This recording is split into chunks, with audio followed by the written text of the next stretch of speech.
नमस्कार। JSN maths point channel में आपका हार्दिक स्वागत है। वेलकम है सभी साथियों का। आज के सेशन में हम आपको नंबर सिस्टम के अंतर्गत जो भी संख्याएं आती हैं, कुछ संख्याएं शेष रह गई हैं, पार्ट 3 है ये। इसमें कुछ जो शेष संख्याएं बची हैं उनके बारे में चर्चा करेंगे।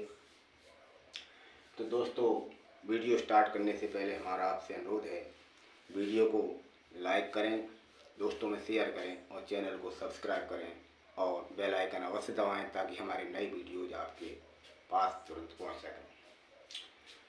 तो चलते हैं दोस्तों, टॉपिक स्टार्ट करते हैं। नंबर सिस्टम में बहुत सारी संख्याएं आती हैं। पिछले वीडियोज में हमने आपको कुछ संख्याओं के बारे में बेसिक जानकारी दी और आज हम आपको जो संख्याएं शेष बची हैं उनके बारे में बताना चाहते हैं। तो सबसे पहले हम जानते हैं अपवर्तक और अपवर्त ये क्या होते हैं। अपवर्तक सबसे पहले जैसा स्क्रीन पे लिखा है अपवर्तक। अपवर्तक इसे गुणनखंड कहते हैं और इंग्लिश में डिवाइजर भी कहते हैं। अपवर्तक कौन सी संख्याएं होती हैं? वे संख्याएं जो संख्या को पूर्णतः विभाजित कर दे,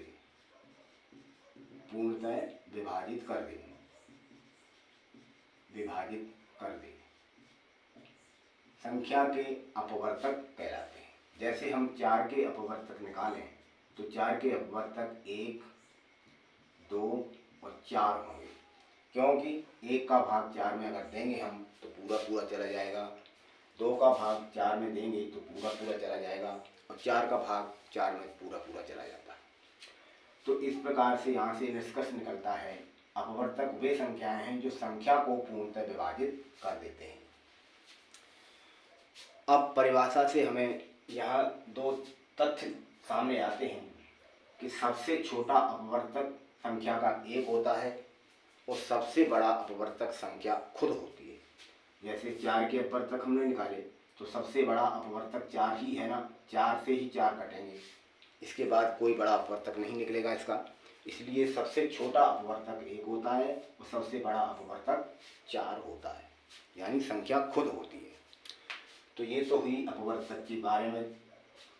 अब आगे चलते हैं अपवर्त्य, जिनको कि गुणज कहते हैं और मल्टीपल इंग्लिश में कहते हैं। ये क्या होते हैं इसको समझने से पहले, जैसे कि संख्या से पूर्णतः विभाजित हो जाए,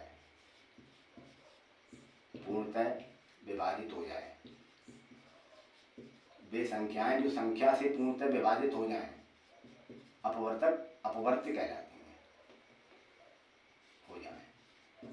जैसे कि हम किसी संख्या के अपवर्त्य निकालें, जैसे हमने 12 लिखा, 12 के अपवर्त्य क्या निकलेंगे? 12, 24, 48, 36, 48, आगे और भी संख्याएं आती चली जाए। अर्थात अपवर्त्य वे संख्याएं हैं जो उस संख्या से पूर्णतः विभाजित हो जाए। यहाँ से भी हमें 2 तथ्य सामने आते हैं। सबसे पहला, अपवर्त्य संख्या खुद होती है, सबसे छोटा अपवर्त्य संख्या खुद होती है और सबसे बड़ा अपवर्त्य निकालना संभव नहीं है, क्योंकि ये संख्याएं आगे बढ़ती चली जाएंगी और अनंत तक जा सकती हैं।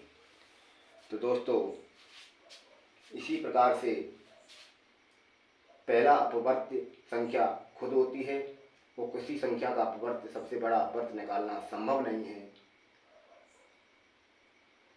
और किसी संख्या का अपवर्त्य संख्या के बराबर या उससे बड़ा हो सकता है। किसी संख्या का अपवर्त्य संख्या के बराबर या उससे बड़ा हो सकता है। कैसे?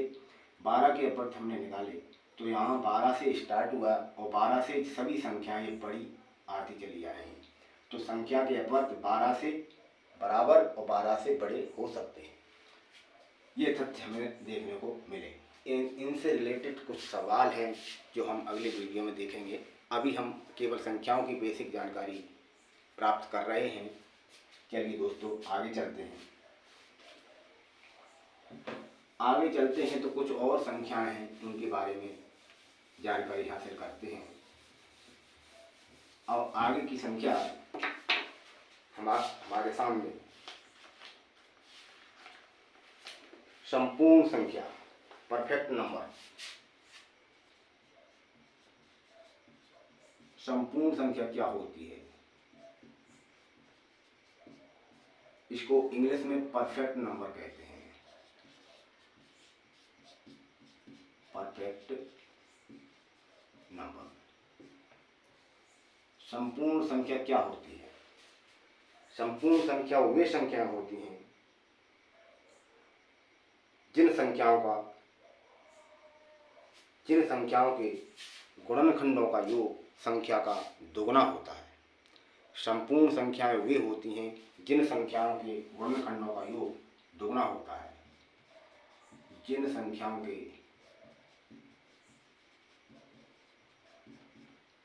गुणनखंडों का योग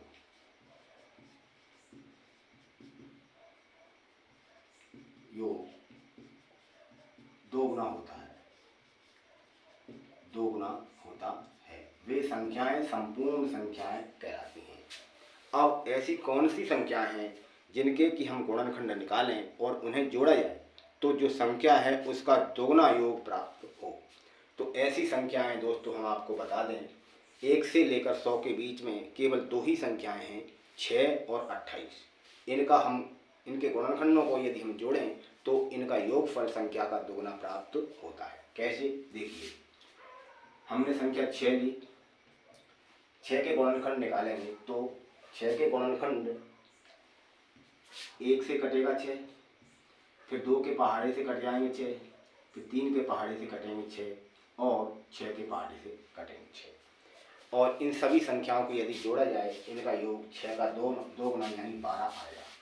1 2 3 3 3 6 और 6 12, और ये कितना है? 6 का दोगुना कितना होता है? 12। तो ये संख्या कैसी है? संपूर्ण संख्या है। और दूसरी संख्या है हमारे पास 28। इनके गुणनखंड यदि हम करें तो इनके गुणनखंड आएंगे 1 2 28, 28 2 से कट जाएंगे, 3 से नहीं कटेंगे, 4 से कटेंगे और 7 से कटेंगे और 14 से कटेंगे। ठीक है दोस्तों। और आखिरी बार एक 28 संख्या है उससे भी कट जाएंगे। तो दोस्तों इन सभी संख्याओं का हम यदि योग करें तो आप ही बताएं, इनका योग 56 यानी 56 आएगा। 28 के दोगुने कितने होते हैं? 56। अर्थात संख्या 6 और 28, 1 से 100 तक केवल 6 और 28 ही संपूर्ण संख्याएं कहलाती हैं।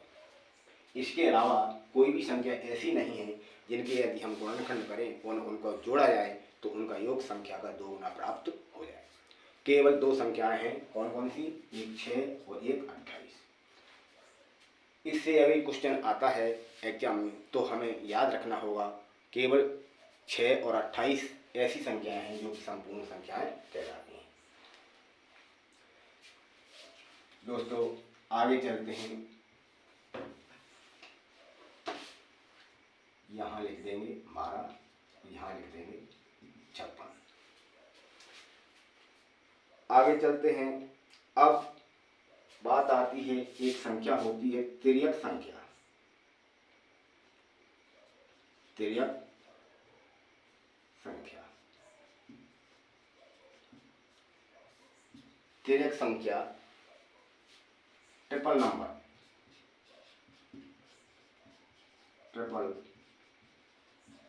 इंग्लिश में इसको ट्रिपल नंबर बोलते हैं। तिर्यक संख्या कौन सी होती है? ऐसी तीन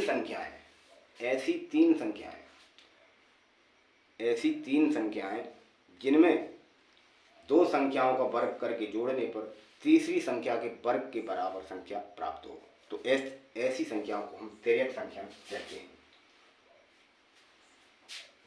2 संख्याओं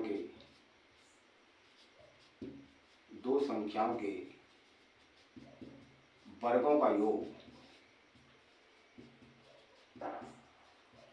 तीसरी संख्या के वर्ग के बराबर हो,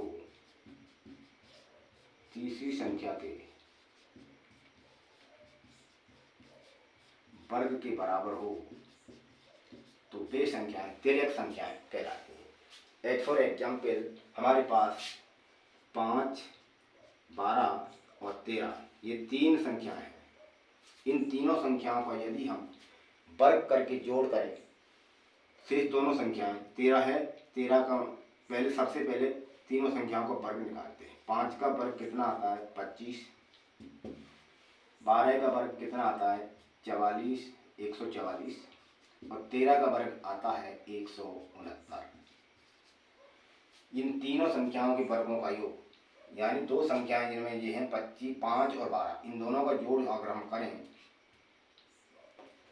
25 धन 144 बराबर होता है 169 और 13 का कितना होता है? 169। तो कुल मिलाकर के हम इस प्रकार से इसको लिख सकते हैं 5 वर्ग धन 12 वर्ग बराबर 13 का वर्ग, यानी 25 धन 144 बराबर 169। इनका जोड़ा होगा 169 और इसका भी 169। तो ये तीनों, ये 5, 12 और 13, ये 3 संख्याएं तिर्यक संख्याएं कहलाती हैं। ये ट्रिक हमें पाइथागोरस प्रमेय में ही देखने को मिलती है। उसमें एक सूत्र चलता है, कर्ण का वर्ग बराबर लंब का वर्ग धन आधार का वर्ग, अर्थात सबसे बड़ी संख्या का वर्ग शेष दोनों संख्याओं के वर्गों के योग के बराबर होता है। ये तिर्यक संख्या होती है। दोस्तों अच्छे से समझना, अगर कोई बात अगर समझ में नहीं आए तो हमें आप पूछ सकते हैं कमेंट सेक्शन में। चलिए दोस्तों आगे चलते हैं।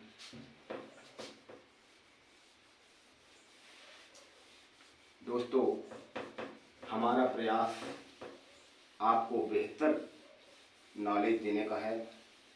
हम 0 से लेकर के ऊंचाई तक जाएंगे, ये निश्चित ही अगर आप मेहनत करोगे तो आपको सफलता जरूर मिलेगी। चलिए दोस्तों अगली संख्या होती है रामानुजन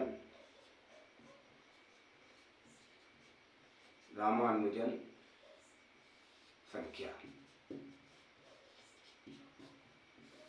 रामानुजन संख्या, इस संख्या का नाम किस प्रकार से पड़ा?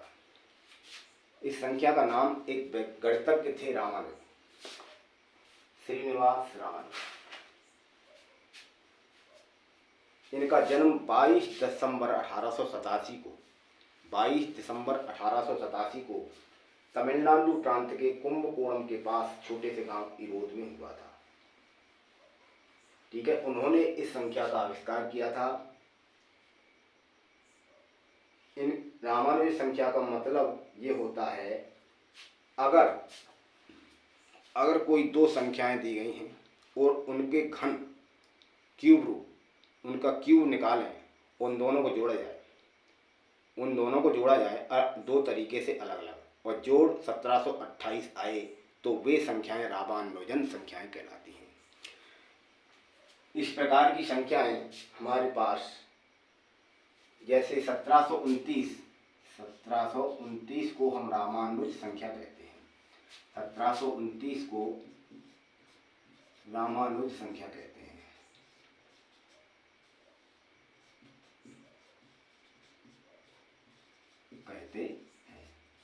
अब इस 1729 को दो तरीके से दो संख्याओं के क्यूब के रूप में जोड़ करके देखा जाए तो दोनों का योग 1729 आएगा।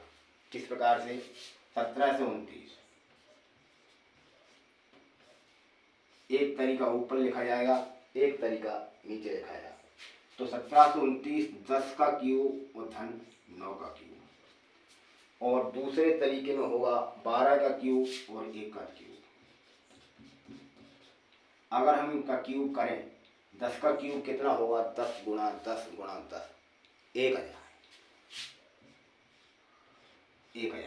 और 9 का क्यूब कितना होगा? 9 में 81, 81 9 में 729। टोटल जोड़ा जाए तो 1729 आता है। ठीक है दोस्तों, और इधर दूसरा तरीका ये है, 12 का क्यूब होता है 1728। आप इनका कैलकुलेशन करके देख सकते हैं। और 1 का क्यूब होता है 1। कुल मिलाकर के जोड़ा जाए तो 1729 होगा। तो हमें प्राप्त हुआ कि 1729 एक ऐसी संख्या है जिसे हम रामानुज संख्या कहते हैं।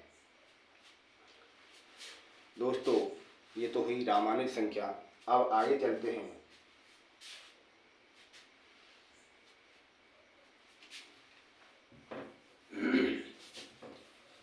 चलिए दोस्तों,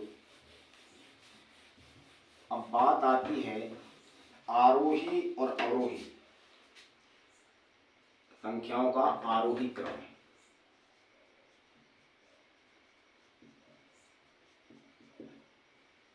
संख्याओं का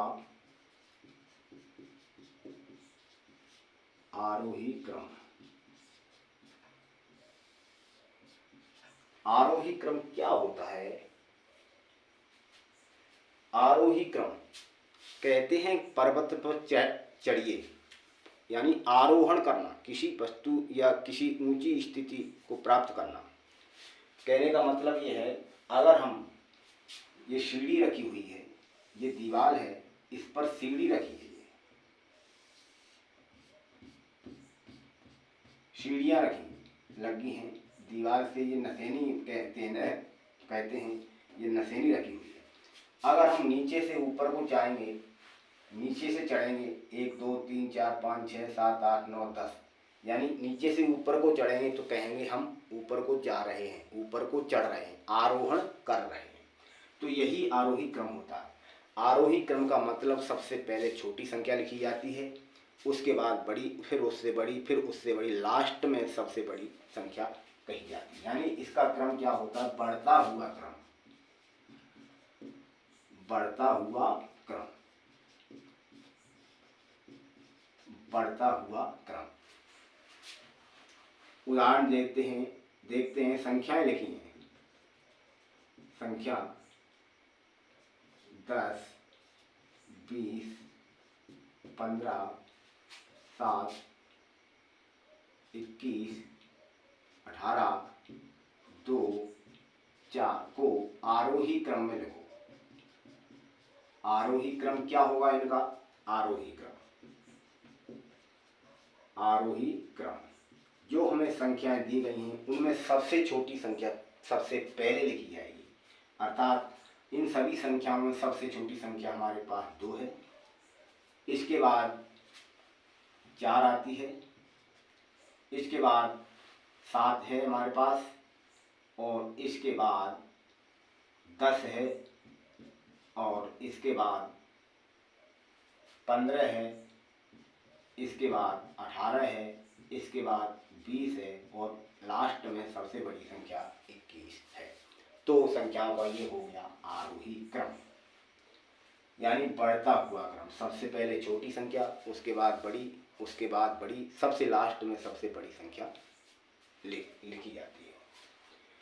दूसरा क्रम होता है संख्याओं का अवरोही क्रम।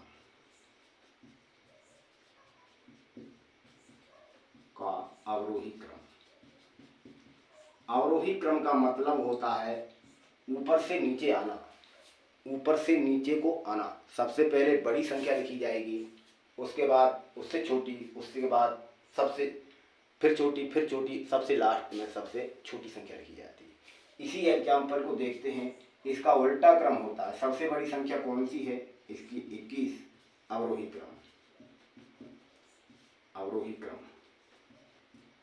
इसको घटता हुआ क्रम भी कहते हैं। 21 के बाद 20, 18, 15, 10, 7, 4, 2, ये हो गया अवरोही क्रम।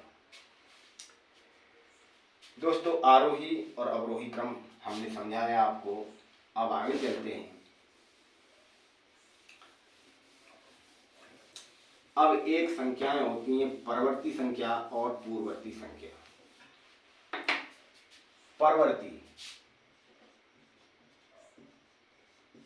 परवर्ती संख्या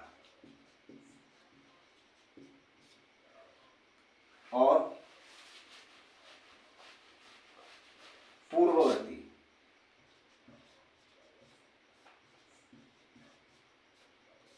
संख्या। परवर्ती संख्याएं कौन सी होती है? संख्या, कोई संख्या दी गई है, उससे एक अधिक संख्या होगी, वो परवर्ती संख्या कहलाएगी।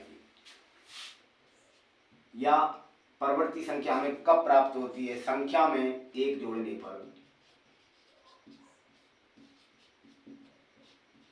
एक जोड़ने पर परवर्ती संख्या प्राप्त होती है।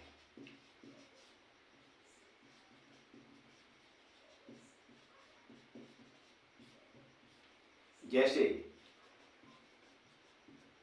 10 की परवर्ती संख्या क्या होगी? 10 में एक जोड़ा जाएगा बराबर 11। ठीक है दोस्तों, इसी प्रकार से प्रत्येक संख्या की परवर्ती संख्या प्राप्त कर सकते हैं। कैसे? उस संख्या में एक को जोड़ देंगे तो अगली आने वाली अगली संख्या प्राप्त हो जाएगी, उसको ही हम परवर्ती संख्या कहते हैं। इसी प्रकार से पूर्ववर्ती संख्या, जैसा कि नाम से स्पष्ट है, पूर्व, पूर्व माने पहले, संख्या के पहले जो संख्या है उसको हम पूर्ववर्ती संख्या कहेंगे। जैसे 10 की पूर्ववर्ती संख्या प्राप्त करनी है, 10 की पूर्ववर्ती संख्या, पूर्ववर्ती संख्या यानी संख्या में से एक घटा देंगे, 10 - 1 बराबर 9 होगी। अर्थात संख्या में एक घटाने पर